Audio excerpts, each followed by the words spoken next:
Hello and welcome back. Today I'm starting a new series for a new year looking at the whole process of downsizing. Whatever your reason for doing this, the process is pretty much the same. And so I thought I'd take you along. There are as many reasons for downsizing as there are people who want to do it. For me, my older son is about to be married and my younger son has been married for more than a year. So I no longer think I need to have a place where they can store their stuff. They have their own homes and their stuff can go to them. There's also just the things that I've collected along the way in my life, and I don't need a big house. It's time for the house to go to a new family. So that's my side, my thing that starts me off. But for other people, they might be downsizing for a whole range of reasons. I don't know, maybe you've embraced the minimalist process and you want a zero waste home and you want to just free yourself from the things that you have to look after. You might be moving from the suburbs into the city just because you want the lifestyle. Or you could be moving from one country to another. Hey, maybe you're chasing your internet lover to another country in another hemisphere. Who knows? There are all sorts of reasons for downsizing. So come with me and I'll take you along the process that I've been using, and I hope that it can be useful for you as well. Okay, let's get the great declutter underway. Now, I'm going to state right up front that on the scheme of things, I'm not a hoarder. Nobody who knows me would say, oh, Deirdre, yeah, she's a hoarder. But the reality is that I live in a big home with a great deal of storage. And so just because something is put away and has a place to live and gets used doesn't mean that there's not an awful lot of excess stuff. The reality is that I'm having to use notes now. The reality is that great storage means that there are an awful lot of dark corners for things to breed in. And I counted it up. I'm dealing with 5 bedrooms, 3 bathrooms, 2 powder rooms, a kitchen, a pantry, a laundry, 2 storage rooms, a large utility cupboard, what else? 2 large living spaces with furniture and bookcases and things that actually have storage in them as well, a garage, a studio, and 2 garden sheds. I know, it sounds like a Christmas carol. And that means that even if those spaces look organised and look like there's a ton of space, there's an awful lot of stuff. So I started decluttering and I aimed to give away more than I threw away and to recycle anything I could so that it didn't end up in landfill. So far, this is what I've done. The first stop was the New Year wardrobe cull. And to be honest, it's not much of a cull because I tend to dress a bit like Steve Jobs, black, monochrome, whatever. The odd thing thrown through. I might have bought a party dress for the wedding, but you do that.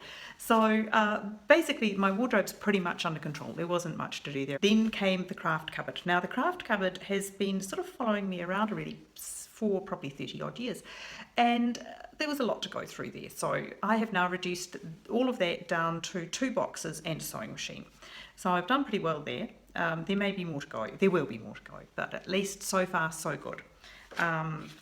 Next came all that admin papery stuff that you have in your office or your study, or just in a cupboard. And that is, it's always a tough one. And I went through it all and I made a mountain of it, an absolute mountain of rubbish.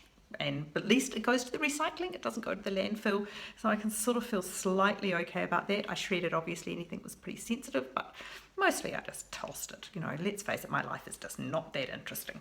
Then came photos. Now, if you're old enough to remember the days when photos were not digital and you couldn't just go blip, delete, you shot the roll of film and then you took it in to be processed and you got a little envelope, and in that envelope there were all the photos and the negative strip.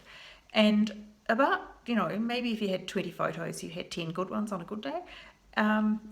And so you went through them, you took out the good ones, you popped them into a photo album, and then you kept the little envelope with all the little extras that you didn't actually want. So I had about a floor-to-ceiling stack in a bookcase full of these things. And I went through them.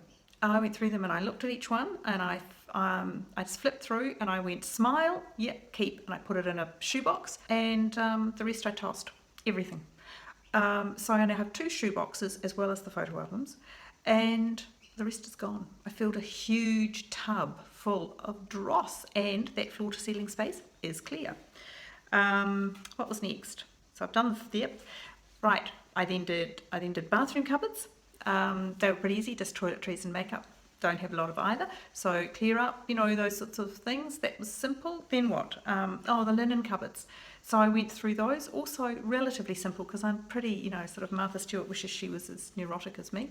My sheets tend to sit in the set of the for each bed. Towels, I did do a bit of a sort. Some went to animal shelters. I gave some bath towels to my kids and some beach towels, and that was it. That was done. I did the utility cupboard, which is that place where, you know, the vases for the flowers and the candles and the light bulbs and all of that stuff that you use in the house and you buy and you need to be able to store somewhere so that when you need it, you can use it. Went through that. What was the next one? Christmas stuff. When I took down the tree, sorted that. And the last one I've done, which is the storeroom. And it's now back to being a lovely space, but it had a lot of things for my kids and it had a lot of things of mine. And so I went through that, and it's things like the kids' toys, the good stuff, the Lego, the really good kids' books, the excellent children's puzzles and games and things that they knew and loved. And I have kept those because I've got adult kids who, with a bit of luck, you never know, might have some kids of their own within the next couple of years. Seem a pity to haul it around for 20 odd years and then just throw it away as grandchildren are arriving. So yeah, I'm hanging on to those for a wee while. Anyway, it's all sorted and only the good stuff's there now. What else? What am I up to? So I have to do the sort of household cleaners side of the laundry, which I really do have to do, and that mostly has to go to the waste and to the proper disposal place, because I'm down to using baking soda, vinegar and water for an awful lot of things. Yes, I buy laundry powder, but there's an awful lot I don't buy anymore because it's so bad for the environment, it's so bad for us, and it's just such a waste of money. Oh, don't like that. So where am I up to? Yeah, pretty much. That's what I've got left to do in the house. There are a couple of pieces of furniture, a couple of buffets. There might be a little collection in there. Oops, yeah, I have forgotten about that. And some things like cookbooks I have to go through. But mostly that's done. I've got a storage room that is going to get pretty much emptied. I'll keep a few things in there, but not much. Then I have to do the garage, the studio, and the 2 garden sheds. I can see the light at the end of the tunnel. If you liked this video, give me a thumbs up and subscribe if you'd like to follow along. You can follow me on Instagram and you'll see a bit more of the day-to-day stuff. So thanks a lot for being with me, and I'll see you again next week. Bye.